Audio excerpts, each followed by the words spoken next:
Good morning, VC. It's Glen Kellaway from the basement. How are you guys doing this morning? It's Monday morning.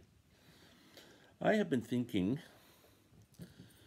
because I watched a video from Steve Carlson, who's I have nothing but the greatest respect for.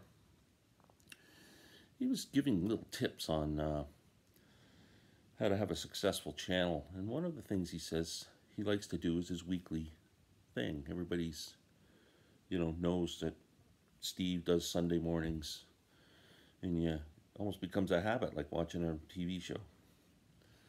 And I keep thinking, how can I do something weekly? I think I came up with an idea. It's just going to be kind of the weekend in review, or the last few days in review of what I've been watching on the VC, records that I picked up that week, what I've been listening to, what the hell's going on, stupid little comments about things from a crusty old man. So this is my first installment. So every Monday morning, I am going to do this, hopefully. I have a few albums that came in over the past few days. This one, I think I was really lucky to get, was the Neil Young at Massey Hall. This sounds just so amazing, this album. This album's long out of print, but for some reason it showed up again in print. There was somebody said there was a warehouse find, somebody else said it was reissued. I think the original album was on 200-gram vinyl, and this definitely isn't. I would say this is 180, but the pressing itself sounds fantastic, and the cover and everything is just phenomenal. It's funny if it's a reissue, why would they would only reissue a few of them? I found out about this on the Steve Hoffman forum. Somebody said, hey, there's a few out there, and I found it on deep discounts for $29.99, and this is a friggin' $100 album for people still looking for the original pressings. So happy to get that. I got Van Morrison, his Band in the Street Choir, one of my favorite Van albums. This one's on turquoise vinyl. This is a Rhino reissue. I listened to it on the weekend. It sounds fantastic. This is an interesting album. This is Howlin Wolf's new album. He doesn't like it. He didn't like his electric guitar at first either. Pretty good album. It's not a straight ahead blues album. It was almost like it's made for the psych. It's like psych blues. It's all wah-wah guitar and stuff played with the blues songs, but phenomenal. It's great. I love it. I'd never heard it before, and very cool.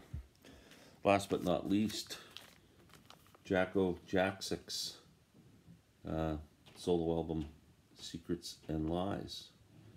Jacko is a prog rock guy. Currently, he is the second guitarist and lead singer with King Crimson. He's been with them probably about 7 years now. Phenomenal. I've seen the current lineup live a couple times, and amazing. Jacko's so talented. This is a really nice album. It's all over the place in terms of style. There are some King Crimson like heavy guitar songs, and there's just some nice ballads and nice instrumentation. Really good album. I've listened to it 3 times this weekend. I'm really highly into this. If you like prog music, if you like King Crimson, if you like any, grab this album. It's really good. So that's the new stuff that came in. I did a video last week showing this, but I've spent a lot of the weekend listening to it.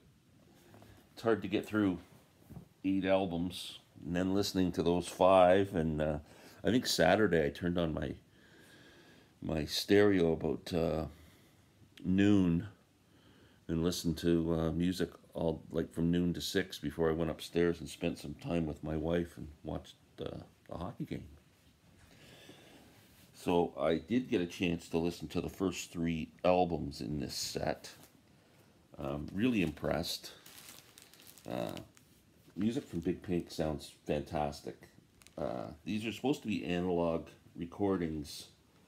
I have my doubts on. I'm not sure because, rumor has it that the master tapes were lost for this album. But it still sounds pretty good. I would say music from Big Pink is better so far. And then yesterday I had a chance to listen to Stage Fright, which sounds really good as well. Yeah, I mean, they're just such phenomenal records. So this week I'll make my way through the rest of the set.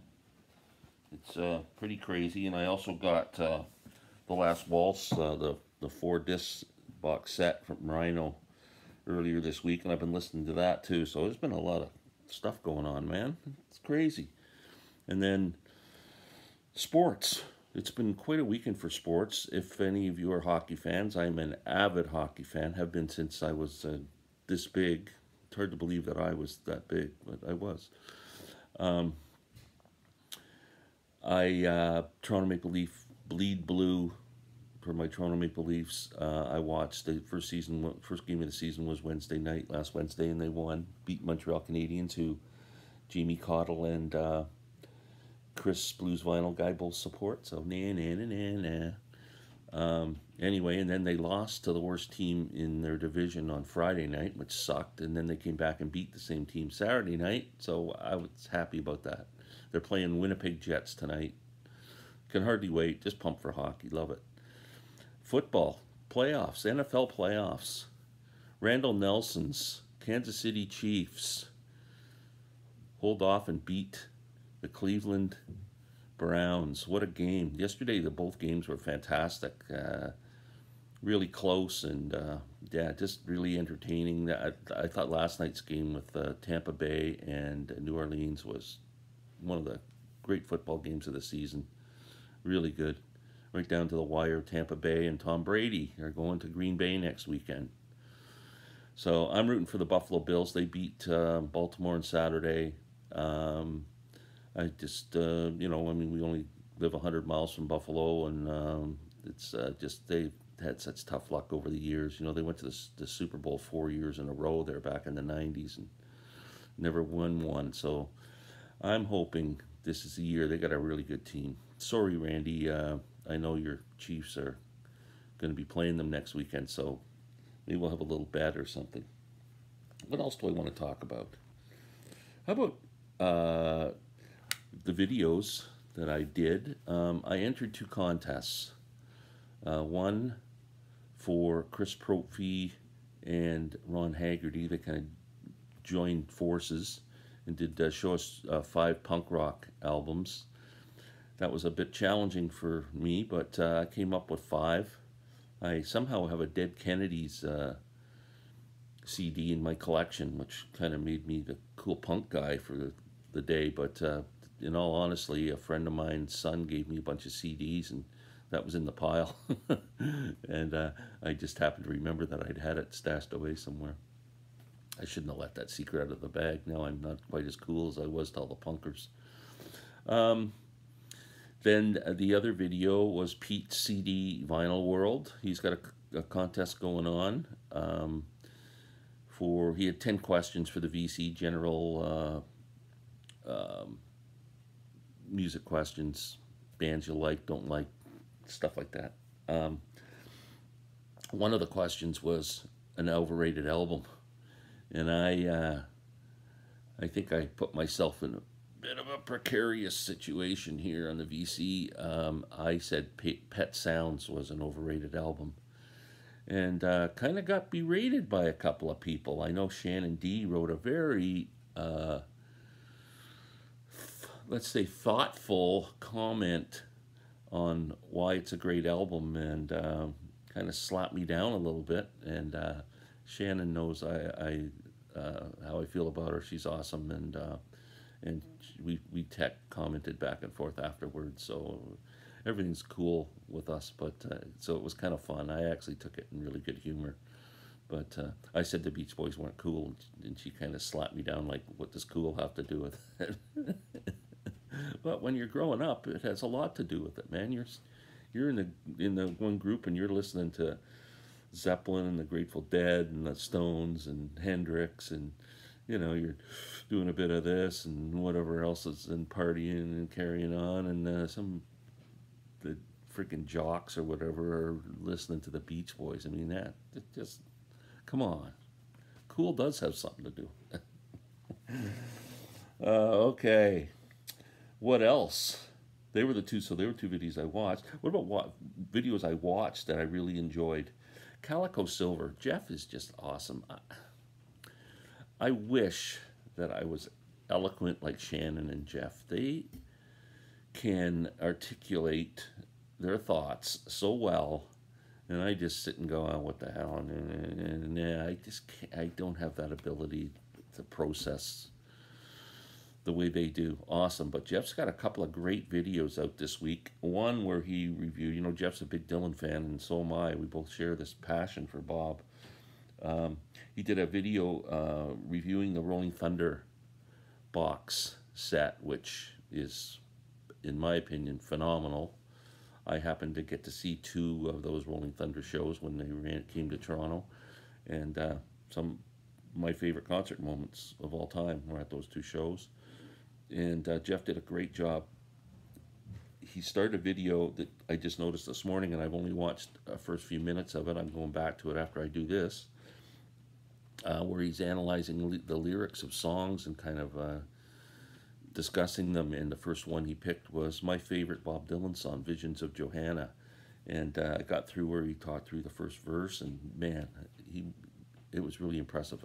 Jeff, if you're watching this, my favorite video of yours so far, and I've only watched 5 minutes of it. I'm going back to watch the rest. I was really impressed. You did a great job, buddy. Carson Tucker. Love Carson. Great young man. He did a video on reissues versus original pressings, which is better, and he gave his opinions, and really cool. Carson's so great. He's just, he's a young man trapped in an old man's music mind. He's really cool. Check out Carson Tucker's channel if you're not. And then my friend Shannon, who is a big Beach Boys fan, apparently. She did two great videos recently. One exploring Simon and Garfunkel, who I'm a big fan of, and did a great job talking through their catalog and a bit about them, and that really good. Again, Shannon just has this way of, I don't know, voicing her opinions and her views and talking through things, and I just wish I had that ability. I don't. Her recent one was Paul Simon's solo career, which I'm also a huge fan of. I think Paul Simon, behind Bob Dylan, is the greatest American songwriter of all time in popular music. Just absolutely phenomenal. I have pretty much his entire catalog, and love every album. So watch Shannon Talks Music is the name of her channel now, and both great videos, Simon and Garfunkel and Paul Simon. One thing I wanted to mention was Phil Spector's passing. I don't know if this is going to upset a few people with my viewpoint here, but I've noticed, I haven't watched any of them, but I noticed a lot of people, when it was announced that he passed away, put up videos, and that's fine. I'm not trying to say anything bad about you. You're entitled to do what you want. That's cool. But here's the way I feel about it. When I was a professional salesman with the company I was at for many years, one of the sales guys, he had a line about when you screw up and you get, you let your customer down. It was one aw shit wipes out 100 attaboys. And I've taken that line and kind of put it towards life and every day. If you disappoint someone, it doesn't matter what you did before. And Phil Spector murdered a young woman. He put a gun right up here in the roof of her mouth and shot her head off. And I don't care what contribution he made to the world of music, which was incredible. I am his tombstone should read murderer, and I'm not going to sit back and now pretend that he's this great music god. Too bad, Phil. You ruined that legacy, as far as I'm concerned. That was kind of tough and crusty. Sorry, but that's the way I feel. What else happened? One more thing. I watched a music documentary on the weekend. I've been dying to watch it, but it was on a streaming service I couldn't get. Zappa, the Frank Zappa documentary. Fantastic. Now, I wish Frank's life, he died at the age of 52 from prostate cancer, but his whole life was dedicated from the time, he was a teenager on when he started playing music to music and learning about music, and he self-taught how to write music and read music and about harmonies, and the man, like, he was a frickin' genius. And this documentary, only 2 hours long, so it kind of just glosses over everything. I would have loved a whole series. I could have watched 6 hours of it because I love Frank Zappa. I'm not a big fan of his childish kind of porny kind of humor, but musically, incredible. For those of you who don't know why Frank kind of chose that path of songs like Dynamo Hum and things like that, was because he had a recording studio at a young age, and he was in a neighborhood where people didn't appreciate that he was there. And they had a guy come in and say he was having a stag do and wanted Frank to film a porn movie for him. Frank's going, I can't make a porn film. He says, how about I do a porn audio tape? And the guy went, yeah, that'll do. So Frank and his friend, there was no sex involved at all. They just made all these stupid noises and stuff like that. It was not dirty in the least. It turned out the guy, it was a setup. It was an undercover cop. He came and they busted him for pornography, and he went to jail for 6 months. That kind of really forged a lot of thoughts in Frank's head, and that's why, some of the dirty lyrics and stuff like that, it was all kind of an FU. And but anyway, musically, man was a genius. If you get a chance to see the documentary, I actually had to rent it for $6.99 off of Crave, but I was dying to see it, so I didn't care, the $7, and really enjoyed it. Like I said, I think it's a great documentary for someone who's really not into Zappa, but if you know Zappa well, you probably wished it was longer. But fantastic, great done. It was really well done. That's about it. I got nothing else, man. I've been talking for 18 minutes now, so you're probably sick of me anyway. I love everybody. Thank you so much for supporting my channel. I appreciate it so much. If you're just watching this, please subscribe. Push the little bell, as the vinyl guru would say. And peace out, everyone. Love you all.